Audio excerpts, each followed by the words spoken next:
Thank you, Melroy. I know I'm the odd man out here. Literally the odd man out. Clean shaven.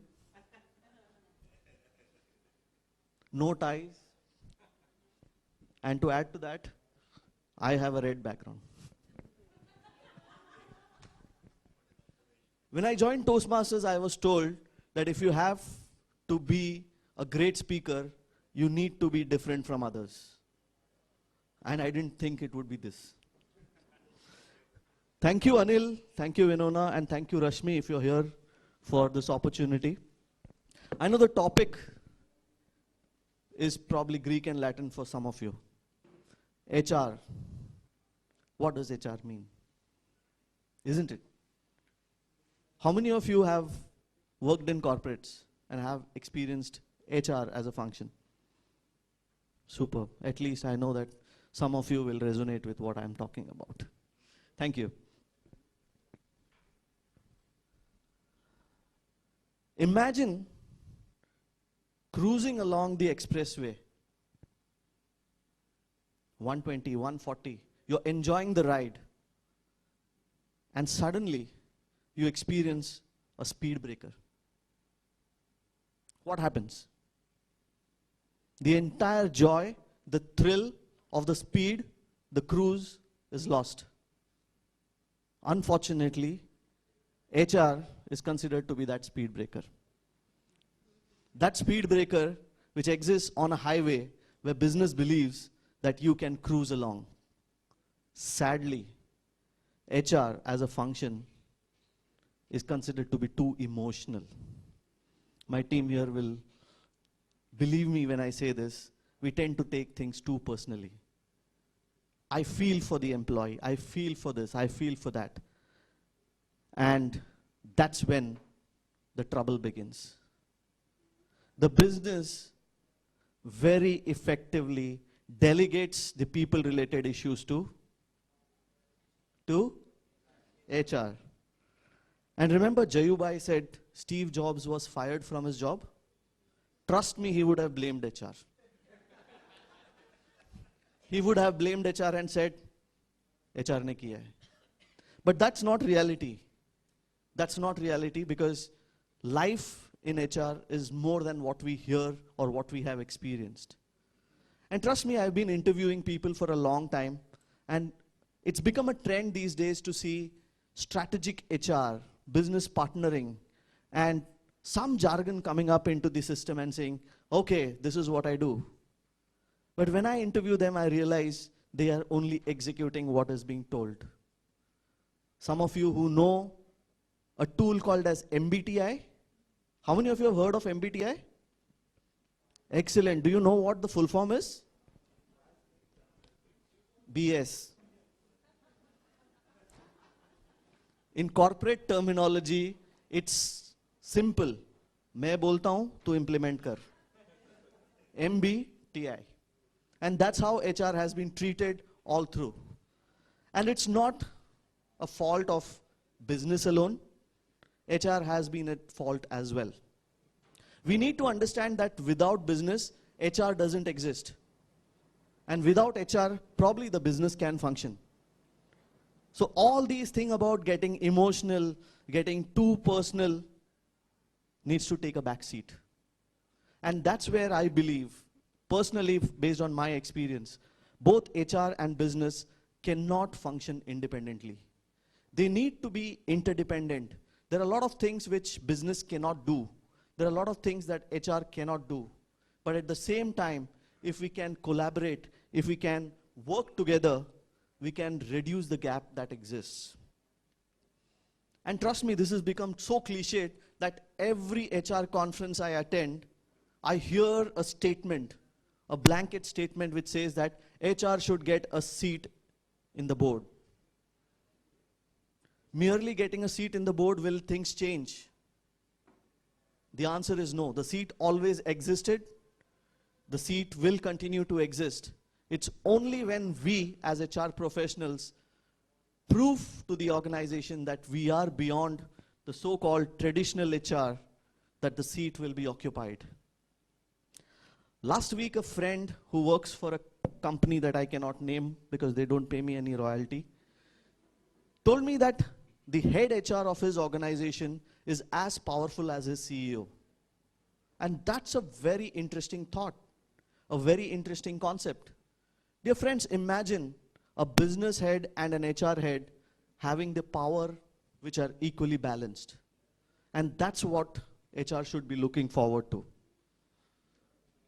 Today, what we do is very similar, if I were to put it in a simple term, a sales team sitting in office in the comfort of AC and blaming the government and the system, saying things are not working. If you need to get business, you need to move out of that seat. And that's what is required from HR as well. I'm just sharing one interesting incident which happened about 5 years ago in a corporate that I was working for. One of the biggest pain points for every organization, my operations person is also here, is leaves. Managing leaves is a very, very painful task, if I may were to put it in a simple word. The organization's chairman and managing director decided that every employee who does not swipe his or her card will have salary deducted, not even leave deduction, salary deducted. And we were like, yes, we've got the power. We'll do it now. And effectively, MBTI came into play. She said, and we started executing. Every month we would be happily deducting leaves, or salary for the employees who have not swiped. And there was one instance where at the end of the year, very senior person in the organization had 45 days of deduction. And that's when people started realizing things are not working. However, thanks to the deduction of salary, what we saw was almost about 90% of the defaulters started swiping their cards, following discipline. And one fine day, at the end of the year, the CMD walks in and tells us, okay, give everyone back their salaries. Trust me, I was heading operations. My blood boiled. I faced the ire of the employees all through the year, waiting to see them being punished for not being disciplined. And then you have the audacity to come and tell me that you have to refund the money? You would not know what all words came out of my mouth. It was so flowery that even I couldn't understand what it was. That's when my CEO and CMD said in a simple statement, Brillian, you know why we did it? We wanted to discipline people. And today, if you look at it, 90% of the people have started following the discipline. So do you think the purpose is achieved? It came as a shock to me because I was merely an implementer there. I was not thinking about anything. For me, it was about people or policy or the process to be followed. And that's when the CMD and the CEO gave me a new perspective that there is a purpose behind doing it. And if we can understand the purpose for which we exist, things will be different. And that's what is the need of the hour. Today, many HR professionals are seen heading businesses. I'm sure you may be knowing, some of your friends may be into that function. Some of them give up their lucrative jobs and decide to start up on their own. When you're on your own, you're P2P, peon to president. Everything you have to do it, right? I remember shoe laundry, are you here? Isn't it? And you feel corporate job was better. At least I used to get that comfort of sitting in the office and doing things. Friends, what I have realized is what you do is what you get. And what you repeatedly do is what you repeatedly get. While it is said that practice makes a man perfect, if you practice something in a wrong way, you become perfect in doing the things in a wrong manner. And if you have to be a differentiator as HR professionals, if you really want to prove your mettle, you need to move away from operations. You need to move away from the transactions that are there today. You need to become a performance consultant. You need to become an advisor, a coach, a mentor. You need to start talking the business language. And that is not possible if you sit there in the HR room with your team members, day in and day out, deducting salaries for people who's not marked attendance. You need to understand that until and unless business knows you and you know business, there is no life for you. If you have to grow, if you want to grow with the organization, you need to become a partner to the organization. You need to partner the business. I was shocked when a business called me for a client presentation. And I'm laughing and saying, "Kyun yaar? Chhod de, mere ko dusra bhi kaam hai." He says, "No, I want you there. I want you to understand the importance of why I ask you for a resource. I want you to understand why if I don't get that X person here, the business suffers.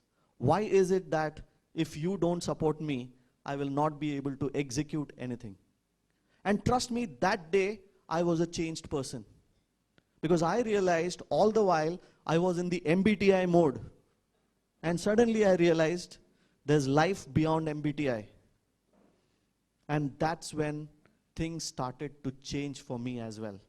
Today, as I stand here, I'm proud to say that I have one KPI which is directly linked to the business, which makes me feel worried. But yes, it's a good worry to have because I know I have a buy-in into the company. I have a buy-in into the process, into the business. My president makes me sit through business presentations every week. The first day, I was like, why am I even here? I have so many things to do. Transactions. So moving from a transaction mode to being a true business partner takes efforts. We spoke about moving from adversity to hope, isn't it? Similarly for HR, HR was in an adversity mode when it was considered to be purely transactional, purely based on executing what is being told, to a state today where I feel that the term human resources needs to be changed. It cannot be an HR function or an HR department today. It should be called probably a growth partner. Friends, I know some of you would be wondering, what is this all about? But if you have ever experienced the difference between getting things done and doing things together, you will realize that as HR, as a person who's managing HR, I used to help people achieve their goals. Now helping is different, but if I'm with them in that journey, it makes the entire difference. So I encourage each one of you, if you have friends in HR, if you are in HR, or if you know someone in HR, please pass this message that HR needs to move from transactions to being a partner. Thank you, and back to you.